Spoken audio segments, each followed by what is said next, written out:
on Saturday, 12 March 1921, met all those who contributed to drawing the policy of the Middle East in appointing and finding rulers and kings for this region at the Hotel of Semiramis in Cairo in order to attend a conference.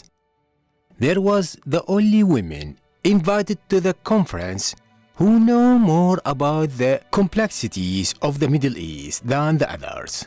She was a modern woman with the green eyes and brown hair, similar to the characters of the George Bernaccio show plays, where she wore many French clothes and maintained British behavior when she visited the tents of the sheikhs and desert clans.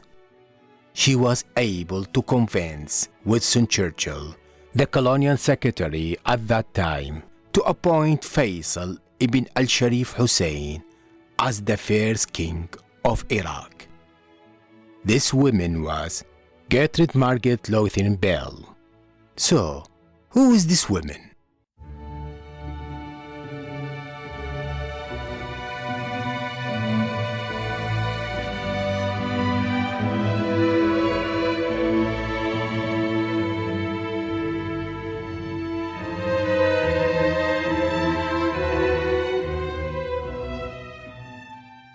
Gertrude Bell was born on 14 July 1868 in Washington, Newhall, County Durham, England, from a rich family.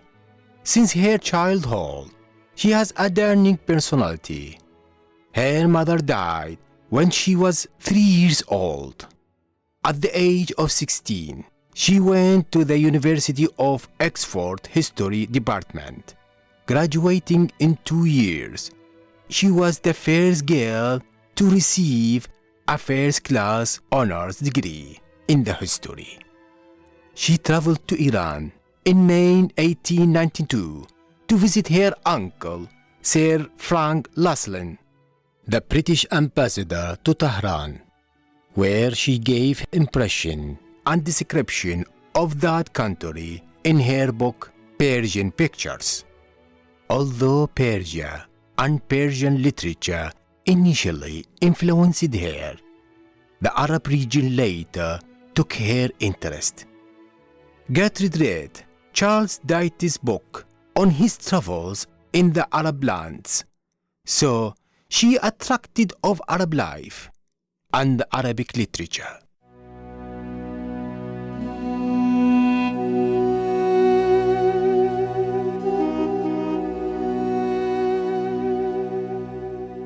Between 1899 and 1905, she visited Palestine and Syria on a trip from Jerusalem to Damascus.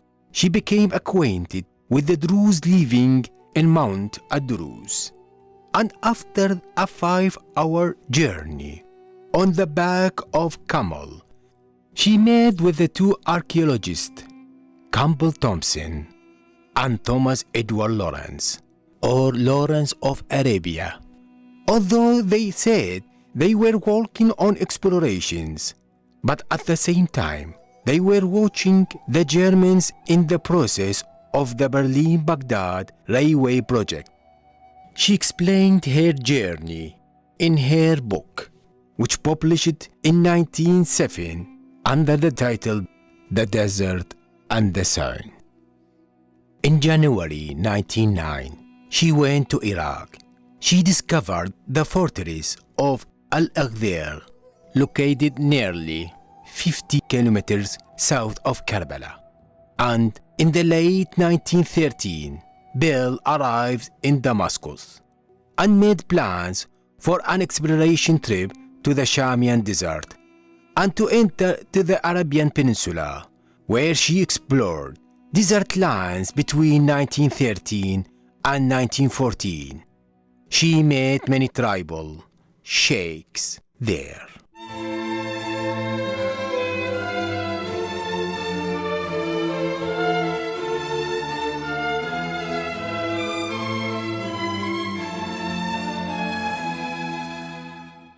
After the outbreak of First World War, and the Ottoman state joining the war with the Germans.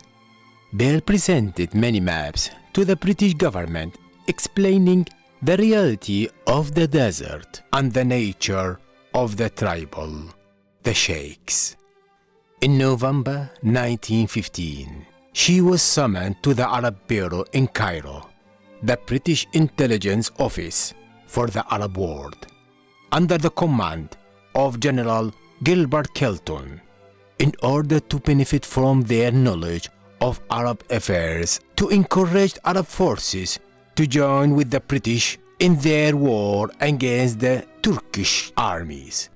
She was coordinating between Arab leaders and the Arab Bureau.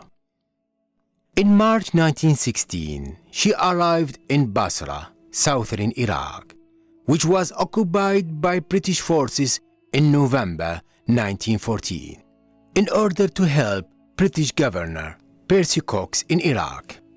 And when the British forces occupied Baghdad on 10 March 1917, Percy Cox awarded Bell the job of Secretary of the Governor for the Affairs of the East.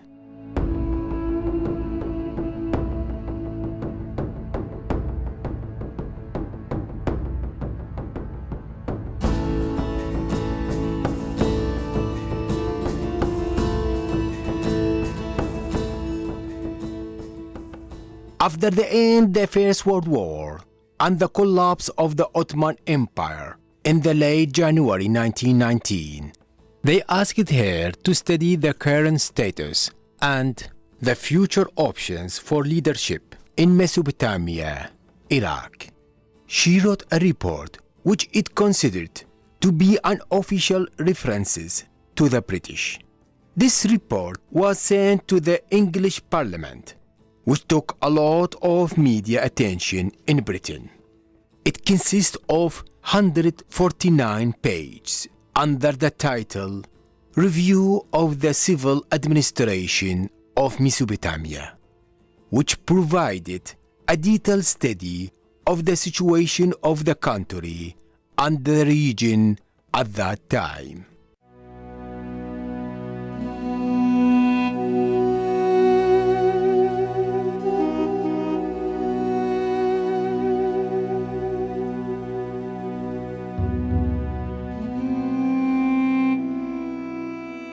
When Faisal arrived in Iraq in June 1921, Bell became his personal and political advisor. She says in one of the letters to her father after the coronation of Faisal on the throne of Iraq 1921. Faisal invited me to have tea with him and spend a happy hour discussing the country's desert borders, the national flag and the personal flag of the king. We agreed that the king's flag is the same as the Hijaz flag, with the addition of a golden crown. She was interested in local and tribal affairs and oversaw the selection of those indicated to the important position in the new Iraqi government.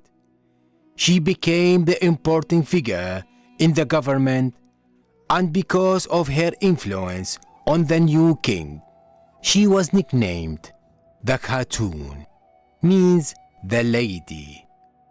And getting closer to her and gaining her interest and satisfaction became a goal for many politicians.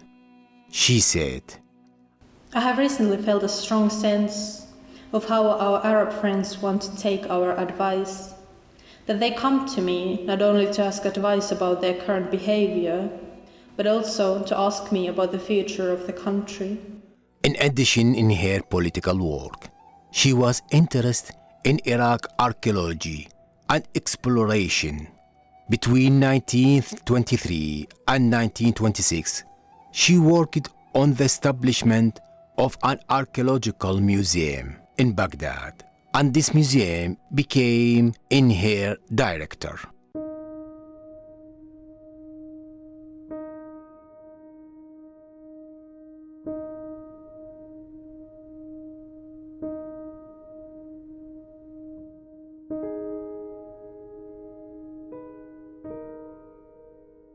She loved Iraq and became her first country.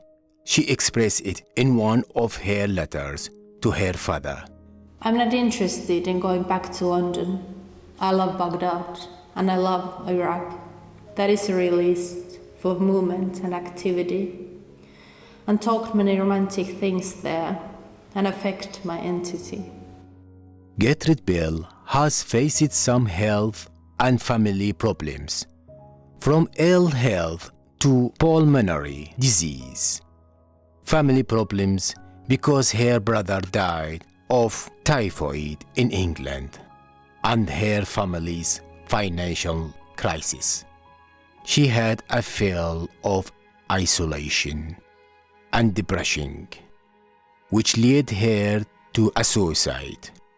On 12 July 1926, Bell was discovered dead of an apparent overdose of sleeping pills. She was buried in the British cemetery in Baghdad.